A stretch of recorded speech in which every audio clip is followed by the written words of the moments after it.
নমস্কার, জয়শ্রী গণেশ আপনাদের প্রত্যেককে জানাই স্বাগতম আজকের বিশেষ পর্বের অনুষ্ঠানে। আজকে মূলত যে রাশিটিকে নিয়ে আলোচনা করব, মানে কনফার্ম আলোচনা করব, সেটি হলো ধনু। ধনু রাশির ভাগ্যস্থানে শুক্র, একাদশপতি ভাগ্যস্থানে, উপচয় ভাবের অধিপতি ভাগ্যস্থানে আসছে। তার ইম্প্যাক্ট কি ভালো আসবে, না অ্যাজ ইউজুয়াল যে প্রভাবগুলো আছে সেটাই থাকবে, সেটা জানবো আজকে। দেখুন, প্রথমত আপনাদের জানাই, শুক্রের অষ্টম থেকে নবমে আসা আপনাদের জন্য অনেক বেশি গুরুত্বপূর্ণ।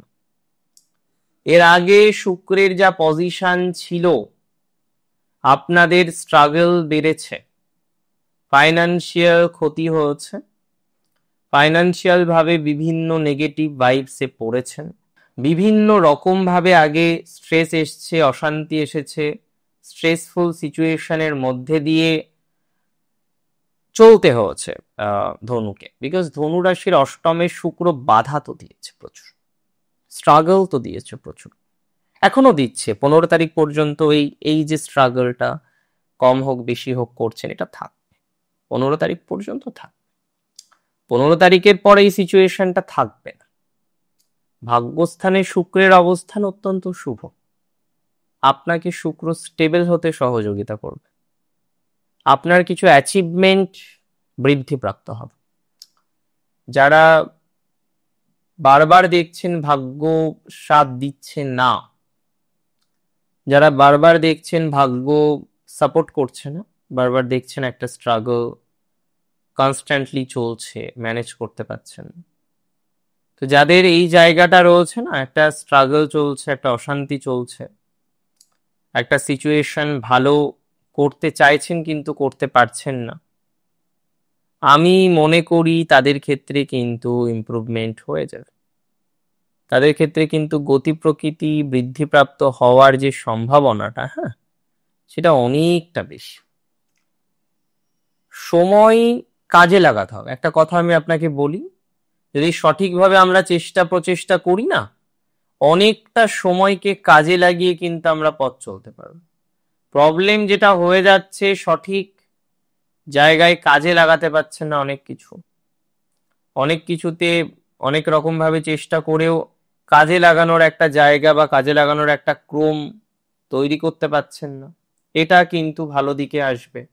আবার কিছু কিছু ক্ষেত্রে বন্ধু ভাগ্য পজিটিভ দিকে আসবে।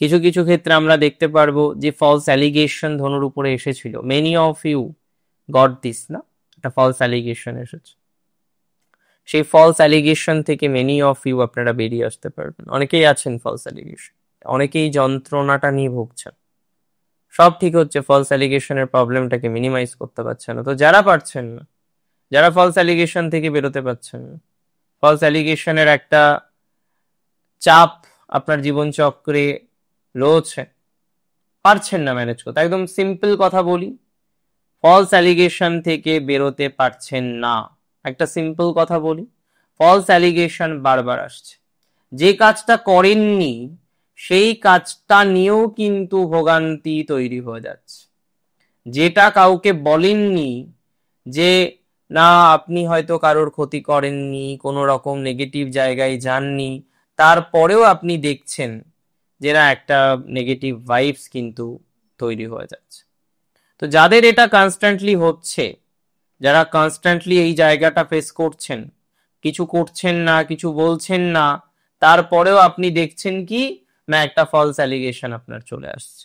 তো যাদের এই ফলস অ্যালিগেশনের জায়গাটা বেশি আছে, ঠিক আছে, যাদের ফলস অ্যালিগেশন নিয়ে অনেকটাই স্টেবল হওয়ার চেষ্টা করছেন কিন্তু স্টেবল হতে পারছেন না, আমি মনে করি তাদের ক্ষেত্রে কিন্তু ইমপ্রুভমেন্টটা অনেকটা বৃদ্ধিপ্রাপ্ত হবে। ফলস অ্যালিগেশন নিয়ে যে প্রবলেম, সেই প্রবলেম সমাধান হয়ে যাবে। আবার অনেকের রাজনীতির দিক থেকেও কিন্তু সমস্যা আসছে, রাজনীতির দিক থেকেও যাদের একটা প্রেশার আসছে, আগে রাজনীতিতে অ্যাক্টিভলি যুক্ত ছিলেন, তারপরে বারবার দেখছেন যে রাজনীতির জায়গাটা এতটা সমস্যার, এত রকম এনিমিশিপ, সেই এনিমিশিপ থেকে হয়তো এখন বেরোতে চাইলেও বেরোতে পাচ্ছেন না।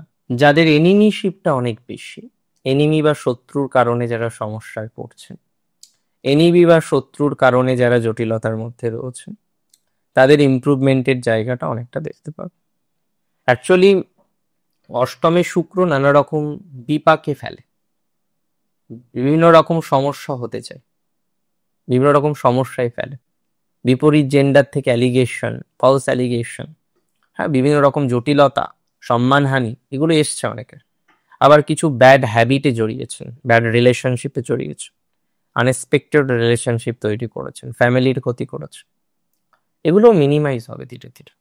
15ই সেপ্টেম্বর থেকে 9th October is a great time for Sagittarius, ভালো সময়। স্যাজিটেরিয়াস নিজেকে সেটেল করতে পারবে, নিজেকে স্টেবল করতে পারবেন, নিজেকে উন্নততর জায়গায় নিয়ে যেতে পারবেন, উন্নততর জায়গায় নিজেকে রিপ্রেজেন্ট করতে পারবেন বলে আমি বিশ্বাস করছি, আমি মনে করছি। আর সব থেকে ইম্পর্টেন্ট হচ্ছে, দেখুন, প্রবলেম সবার জীবনে থাকে, প্রবলেম থাকবেই, সমস্যাহীন জীবন হয় না, আর জীবন মানে সমস্যা থাকবে, এটা স্বাভাবিক। আমাদের উচিত সমস্যাগুলিকে ম্যানেজ করে এগিয়ে চলা, যাতে আগামীটা স্মুথ হয়, আগামী পথটা সহজ হয়, সরল হয়, আগামীটা আরো বেশি স্ট্রং জায়গায় আমরা নিয়ে আসতে। এই ধারণাটা তো আমাদের প্রত্যেকের দরকার। তবে কিছু পরিবারের নারীদের সাথে সম্পর্ক খারাপ হয়েছিল, অনেকের মায়ের সাথে, অনেকের বোনের সাথে, ননদের সাথে। এই যে পরিবারের মধ্যে যাদের সমস্যা হয়েছিল, সম্পর্ক খারাপ হয়েছিল, তাদের কিছু ইমপ্রুভমেন্টের জায়গা পাচ্ছি বা লক্ষ্য করতে পারছি। সুতরাং মোরাললেস চাকরি রিলেটেড বিষয়ে একটা ইমপ্রুভমেন্ট পাবো আমরা। ব্যবসায় প্রচুর ডেভেলপমেন্ট আসবে এই ট্রানজিটে। এই ট্রানজিটে আপনাকে কিছু সেভিংস করে রাখতে হবে, ঠিক আছে, যাতে আগামীটা খারাপ না হয়। একটা সেভিংস করে রাখুন, একটা সেভিংস করে পথ চলুন, সেটা বেটার। প্রপারলি কিছু সেভিংস করে রাখুন, সেই অ্যাবিলিটি আপনার আছে, সেই যোগ্যতা আপনার আছে। একটা সঠিক সেভিংস করে আপনি পথ চলার চেষ্টা করুন, সেটা আপনাকে ভালো ফল দেবে। এবং আমি বলবো কিছু কিছু ক্ষেত্রে সেভিংস করে নিতে, যদি পসিবল হয় একটা সেভিংস করে নিয়ে। সব থেকে ইম্পর্টেন্ট হচ্ছে খরচ করবেন বুঝে শুনে। আগামীতে শুক্র নিচস্থ হবে আপনার একাদশপতি।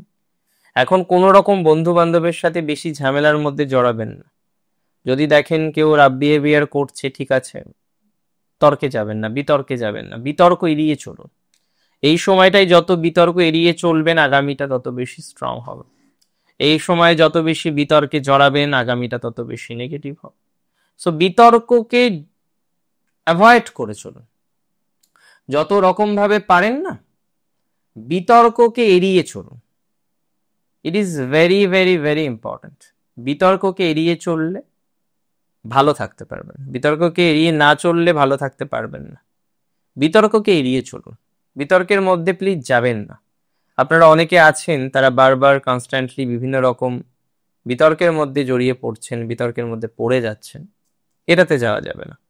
বিতর্কে এড়িয়ে চলুন, দেখা যাক না কি হয়। আমি তো মনে করি বিতর্কে এড়িয়ে চলতে পারলে আমরা অনেকটা ভালো জায়গায় নিজেদেরকে রিপ্রেজেন্ট করতে পারি, একদম 100% রিপ্রেজেন্ট করতে পারি।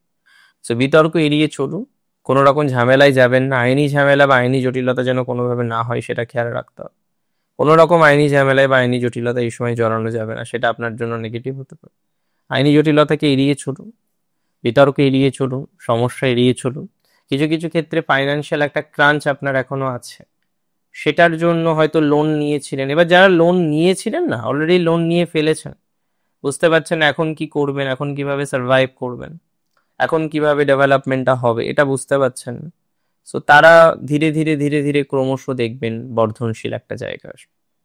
যারা লোন নিয়েছেন, যারা ইএমআই দিচ্ছেন, একটা মাথার উপর মানসিক চাপ। দেখুন, ইএমআই লোন নেওয়া মানে চাপ, বাকি করা মানে চাপ। সবার হয়তো হয় না, বাট অনেকের খুব বেশি চাপ হয়ে যায়। ধনুর মধ্যে আমি দেখেছি এই চাপ নেওয়ার প্রবণতাটা বেশি। তাহলে এই চাপের জায়গাটাকে ম্যানেজ করে, মিনিমাইজ করে যতটা পথ চলা যায় তার একটা প্রচেষ্টা করতে হবে। তাতে আমার মনে হয় সাকসেস রেট হয়তো কম হোক বেশি হোক বৃদ্ধিপ্রাপ্ত হবে। দিন শেষে ভালো থাকুন আপনারা প্রত্যেকে, সুস্থ থাকুন, স্বাভাবিক থাকুন, দিনরাত দিন শ্রীবৃদ্ধি ঘটুক আপনার জীবনে, সেই কামনা রেখে আজকের অনুষ্ঠান এখানেই শেষ করছি। জয় শ্রী গণেশ।